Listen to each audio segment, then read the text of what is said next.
We don't know how to free Zelda, but we do know why kids love them and critics hate them. John Stossel reports, nuts for Nintendo, when 2020 continues.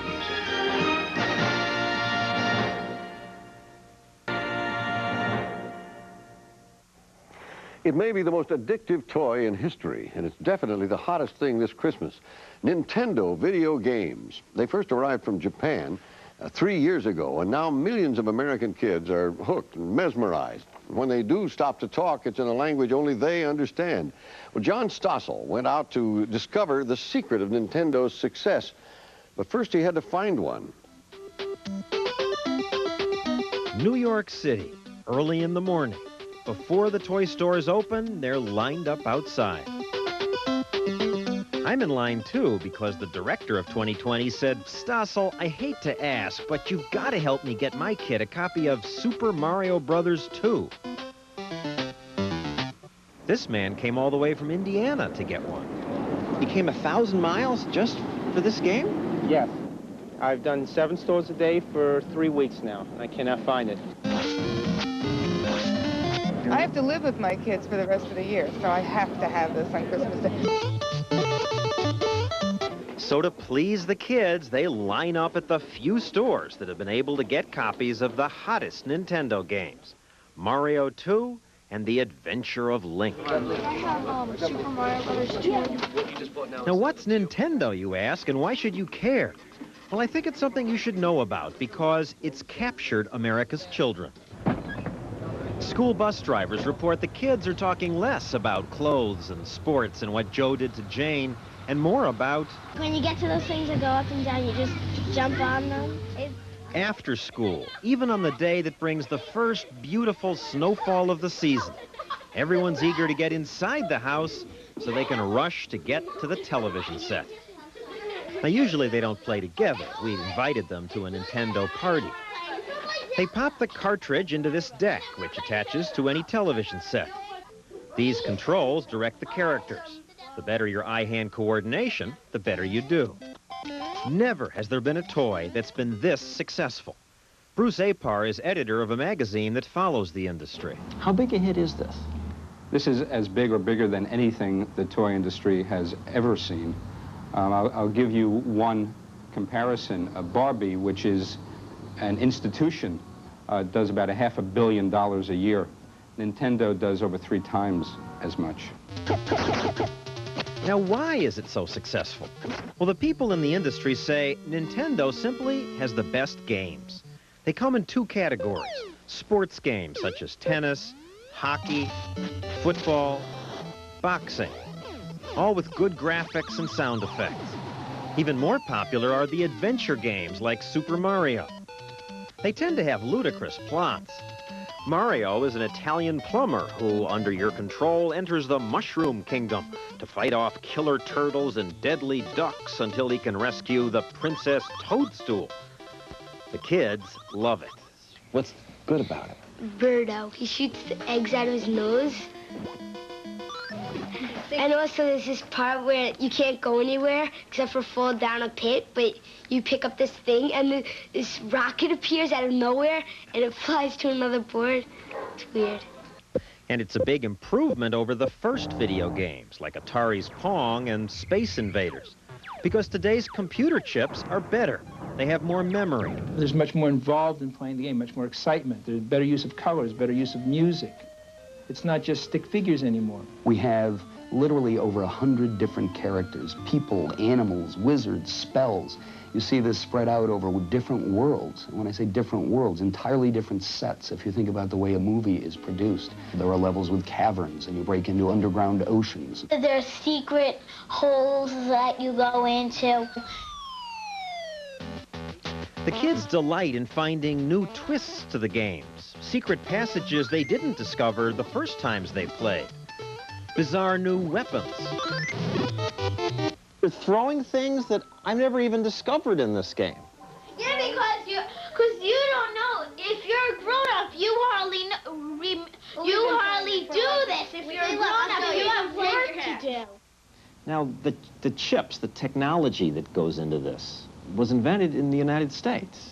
Yet, the Japanese are the ones who make it a hit. Why is that? Nintendo is a 100-year-old company in Japan, and they learned their lessons well. When buyers lost interest in the first generation of video games about 4 years ago, Nintendo quietly watched as American companies quit the business. Nintendo then bought licenses to the best of the arcade games. They created new games by getting independent designers to compete against each other for the right to work with Nintendo. Nintendo, please hold. One moment. Thank you. May I help you? And in Seattle, at the company's U.S. headquarters, they listened to the customers. 50,000 people call Nintendo's 800 number every week asking for help with the games.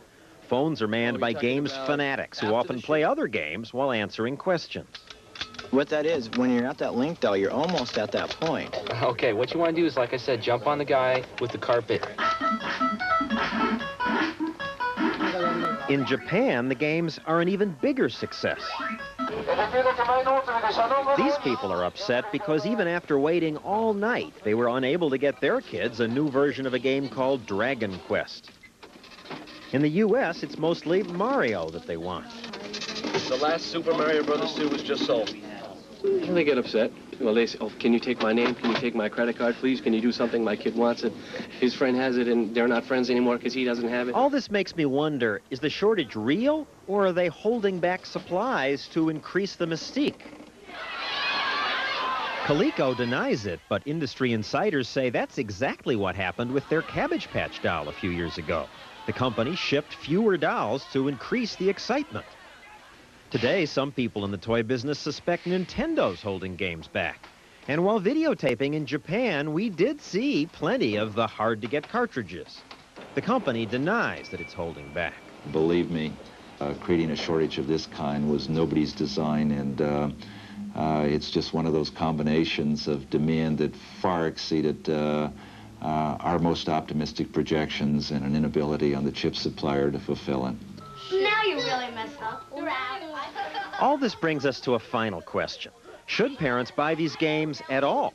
The National Coalition Against Television Violence thinks they shouldn't because they say they're bad for kids. Like, I like how you shoot the people with boomerangs and bombs. I just like jumping on things and killing them and shooting things. The coalition says this will make some kids act violently. Well, I don't know about that, but there's another problem. Watching the kids play, seeing the intensity of their interest, the word obsession comes to mind. I bet I'm much better than him at Zelda. How many hours you play a day? Around 1 or 2. 2 hours a night.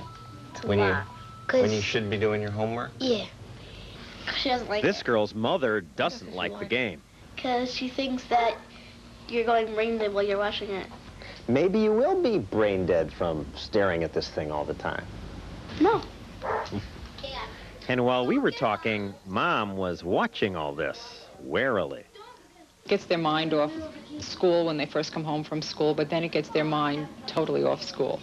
So we had to take it away for a while because homework wasn't getting done, bedtime got pushed aside. What do you mean take it away for a while? I disassembled it and put it in the back of a closet for a while. But now you're letting them play again. Not as much.